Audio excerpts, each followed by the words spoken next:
Students, आज हमने देखना है कि ऑस्मो रेगुलेशन जो गुर्दे का एक्चुअल फेल है, जो फंक्शन ऑफ किडनी है एक्चुअली, वो कैसे होती है।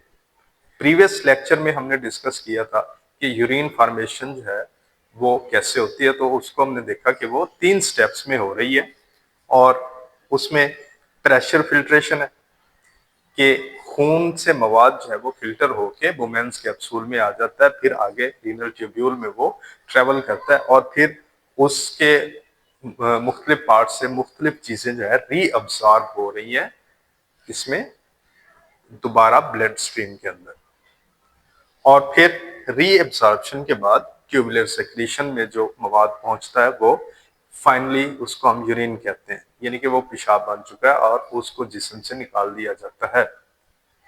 अब इस पूरे प्रोसेस के अंदर जो है वो ऑस्मो रेगुलेशन कैसे हो रही है, कहाँ पे हो रही है।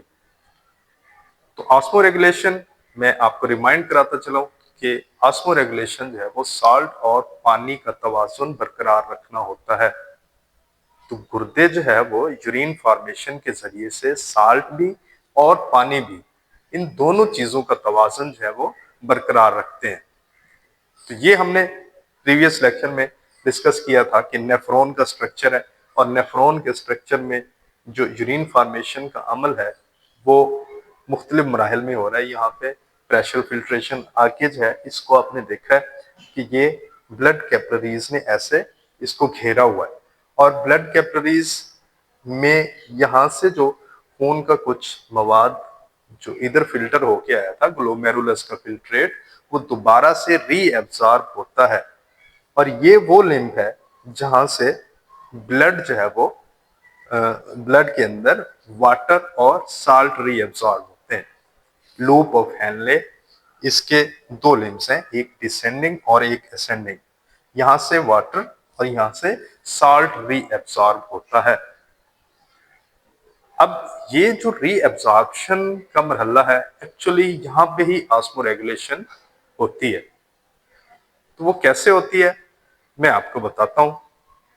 अब देखें कि 2 कंडीशंस का सामना हो सकता है। बॉडी फ्लूइड को 2 सिचुएशन का सामना हो सकता है, जब बॉडी फ्लूइड में पानी ज्यादा, जब बॉडी फ्लूइड में पानी कम हो। तो दोनों जो है कंट्रास्टिंग सूरत हाल है। बंदा जब फास्टिंग की हालत में होता है तो उसके जिस्म में यानी कि जिस्मानी फ्लूइड में पानी जो है वो कम होता है, और जब पानी कम हो तो आप देखें कि पेशाब आना जो है या तो वो कम होता है, या आता है तो उसमें स्ल्यूट का तनासुब ज्यादा होता है, उसकी रंगत जो है वो येलोइश होती है, पीले रंग का पेशाब जो है वो होता है। इसको गाढ़ा पेशाब आप कह सकते हैं। अब ऐसा क्यों होता है कि जिस्म में पानी पहले ही कम है, और रीएब्सॉर्प्शन जब हो रही है यहां से जो ये हिस्सा है, यहां से रीअब्जॉर्प्शन के दौरान पानी जो है वो वापस दोबारा जो है ना खून में ज्यादा से ज्यादा शामिल कर दिया जाता है, ताकि वो वेस्ट बन के जाया ना हो। क्योंकि यहाँ पे जो मवाद पहुंचना है वो है वेस्ट मटेरियल, यूरिन, एक्चुअली वो पेशाब होता है। अब यहां से दोबारा खून में जज्ब किया जाने वाला पानी जो है वो जिस्मानी फ्लूइड्स में शामिल होके बाकी जो है ना वो एक्टिविटीज सर अंजाम देने के काबिल हो जाता है, और जो यहां से गुजर कर यहाँ पहुंचता है वो फाइनली वेस्ट मटेरियल है। तो पानी को वेस्ट होने से बचाने के लिए इस लिम से ज्यादा रीअब्सॉर्प्शन दोबारा खून में हो जाती है। ऐसे नतीजा क्या होता है कि पानी जो आगे मवाद पहुंच रहा है उसमें पानी कम पहुंच रहा है और साल्ट ज्यादा पहुंच रहे हैं। अब ज्यादा साल्ट और कम पानी मिला पेशाब जब आएगा तो वो गाढ़ा पेशाब होगा, जिसको हाइपरटॉनिक पेशाब कहते हैं। हाइपर का मतलब लेवल से ज्यादा, और टॉनिक मतलब उसके अंदर स्ल्यूट का तनासुब, यानी कि स्ल्यूट का तनासुब उसमें हलशुदा नमकियात जो है वो ज्यादा होते हैं और पानी कम होता है।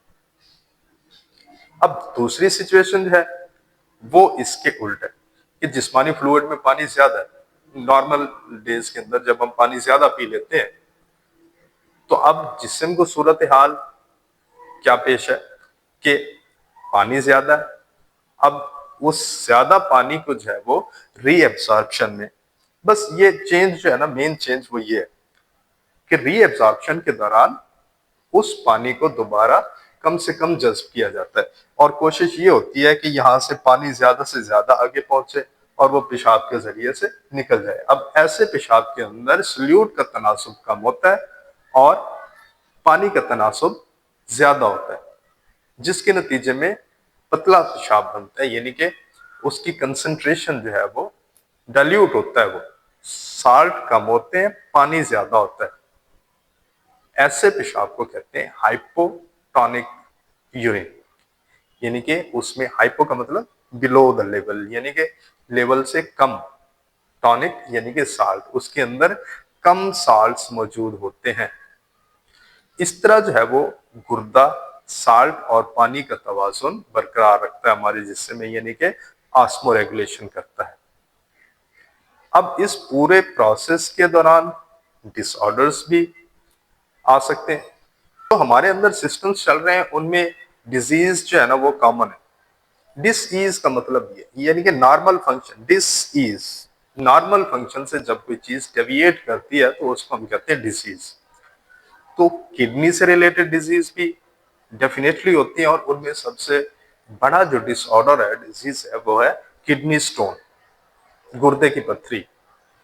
अब इस पूरे प्रोसेस में आप देखें कि साल्ट भी फिल्टर होके जा रहा है, पानी भी फिल्टर होके जा रहा है, और यहाँ पे साल्ट जो है अगर ज्यादा हो रहे हैं, किडनी स्टोन कहते हैं कैसे किसे, डेपोजिट्स ऑफ साल्ट क्रिस्टल्स, यानी कि साल्ट की जो कलमें हैं वो गुर्दे में जमा होती जाए। अब ये कब होता है कि हमारी डाइट कुछ ऐसी डाइट होती है जिसमें साल्ट ज्यादा होते हैं, जैसा कि कैल्शियम ऑक्सलेट वगैरह, ये अकमुलेट होते रहते हैं और क्रिस्टल्स की शक्ल इख्तियार कर लेते हैं और गुर्दे में जमा हो जाते हैं, जम जाते हैं।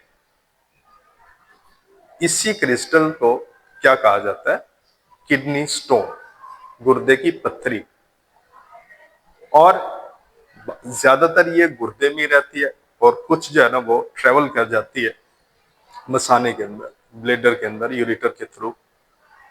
तो इसके बाद हम देखते हैं कि इसकी जो रीजंस क्या है, गुर्दे की पथरी होती क्यों है।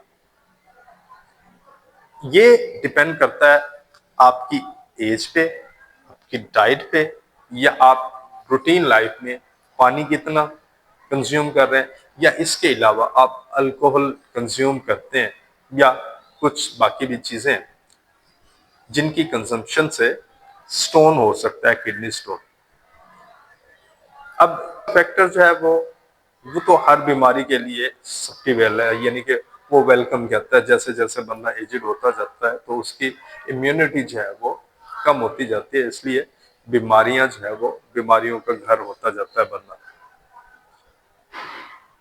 इसके बाद जो डाइट है, अब उस डाइट के अंदर हमारे पास अगर तो सल्यूट्स ज्यादा है, जो रूटीन में हम डाइट यूज कर रहे हैं उसमें सल्यूट्स का तनासुब अगर ज्यादा है, तो साल्ट्स ज्यादा इस्तेमाल कर रहे हैं, तो या ग्रीन वेजिटेबल्स हैं, या मीट है, रेड मीट, तो ये सारी चीजें जो है वो अ, आपके अंदर क्रिस्टल्स फॉर्मेशन को काज कर सकती हैं और किडनी स्टोन पैदा हो सकती है। या फिर आप कम पानी ले रहे हैं, जैसे कि हमने देखा यहाँ पे कि कम पानी लेंगे तो साल्ट यहाँ पे ज्यादा होंगे, पानी कम होगा।